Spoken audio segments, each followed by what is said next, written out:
Hello বন্ধুরা, কেমন আছো সবাই? আশা করি সবাই ভালোই আছো। বড় শহরের মাঝে এই জায়গাটা দেখতে পাচ্ছ কত সুন্দর।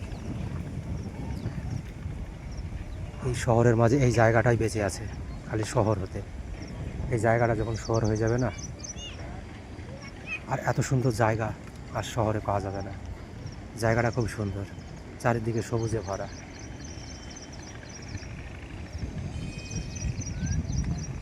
কিন্তু এই জায়গাটা আর 5 বছরের মধ্যে তুমি আর দেখতে পাবে না, কারণ এটা শহর হতে চলেছে।